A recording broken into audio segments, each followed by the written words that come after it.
बिस्मिल्लाहिर्रहमानिर्रहीम। मैं मलिक सैद रसूल अवान एडवोकेट। आज लीगल पॉइंट में हम एफआईआर को डिस्कस करेंगे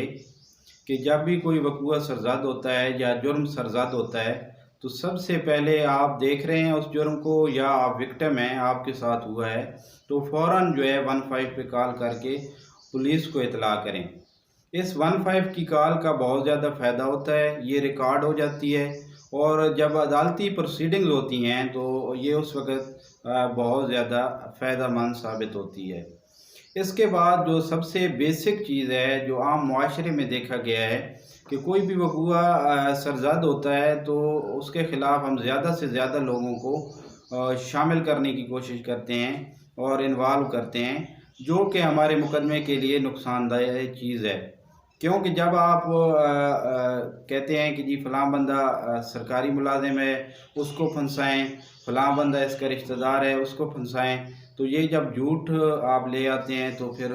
जो झूठ पे मुकदमा होता है वो आपके लिए नुकसानदेह होता है, क्योंकि उसके लिए फिर आप जो है वो झूठी शहादत गढ़ते हैं और वो आगे जाके एक्सपोज़ हो जाती है और पता चल जाता है। जब हम दूसरी साइड पे देखें कि एज़ ए मुस्लिम हमारी ड्यूटी बनती है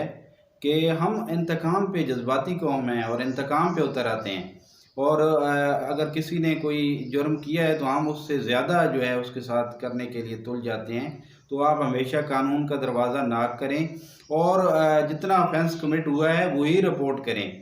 तो हो ही नहीं सकता कि वो जो मुजरिम है वो कानून के शिकंजे से बच पाए। तो आप एसएचओ को एप्लीकेशन दें कि ये रजिस्ट्रेशन करे एफआईआर की, और एसएचओ लीगल बाउंड है कि वो मनोमान आपकी जो एप्लीकेशन होगी उस पे आपकी एफआईआर देगा। अगर आपकी एफआईआर एसएचओ साहब नहीं करते तो फिर आपके पास फोरम है कि आप डीपीओ के पास जाएंगे और डीपीओ साहब को आप इन रिटन एप्लीकेशन दें पुलिस और एसएचओ के खिलाफ कि हमारा ये मुकदमा हुआ है,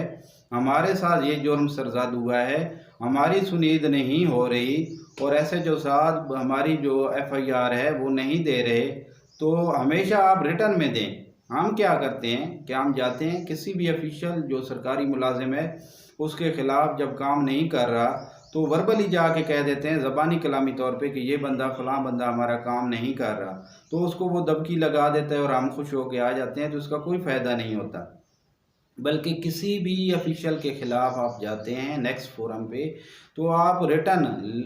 लिख के एप्लीकेशन दें। उसका फ़ायदा क्या होगा कि वो जो एप्लीकेशन होगी वो उसके डॉक्यूमेंट का हिस्सा बन जाएगी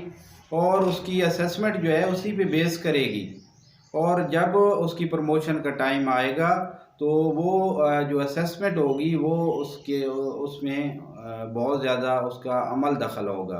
तो आप हमेशा रिटर्न में दें। तो डीपीओ साहब हुक्म देंगे एसएचओ साहब को कि आप जो है इनकी एफआईआर की रजिस्ट्रेशन करवाएं, जो कि हक़ी एफआईआर है।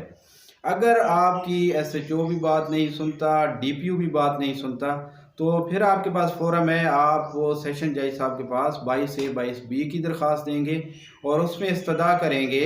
कि जो है पुलिस ने हमारी बात नहीं सुनी, हमारे साथ ये कॉग्निजेबल ऑफेंस काबिल दस्तअंदाज़ी जुर्म हुआ है और इसकी एफआईआर का हुक्म सादर फरमाया जाए। तो सेशन जज साहब को और एडिशनल सेशन जज साहब को ये जो इख्तियार होता है कि वो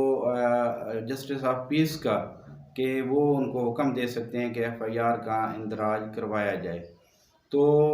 नेक्स्ट सेशन में नेक्स्ट लीगल पॉइंट में हम इंशाल्लाह एक स्पेसिमेन देंगे, पैटर्न देंगे एप्लीकेशन का लिखा हुआ कि कैसे एप्लीकेशन देनी है, ताकि एक आम बंदा लेमैन जाके अपनी एप्लीकेशन ख़ुद लिख सके और ख़ुद जाके जमा करवा सके, और उसमें हम जो ज़रूरी पॉइंट होंगे वो डिस्कस करेंगे। अल्लाह ताला हम सब का हामी और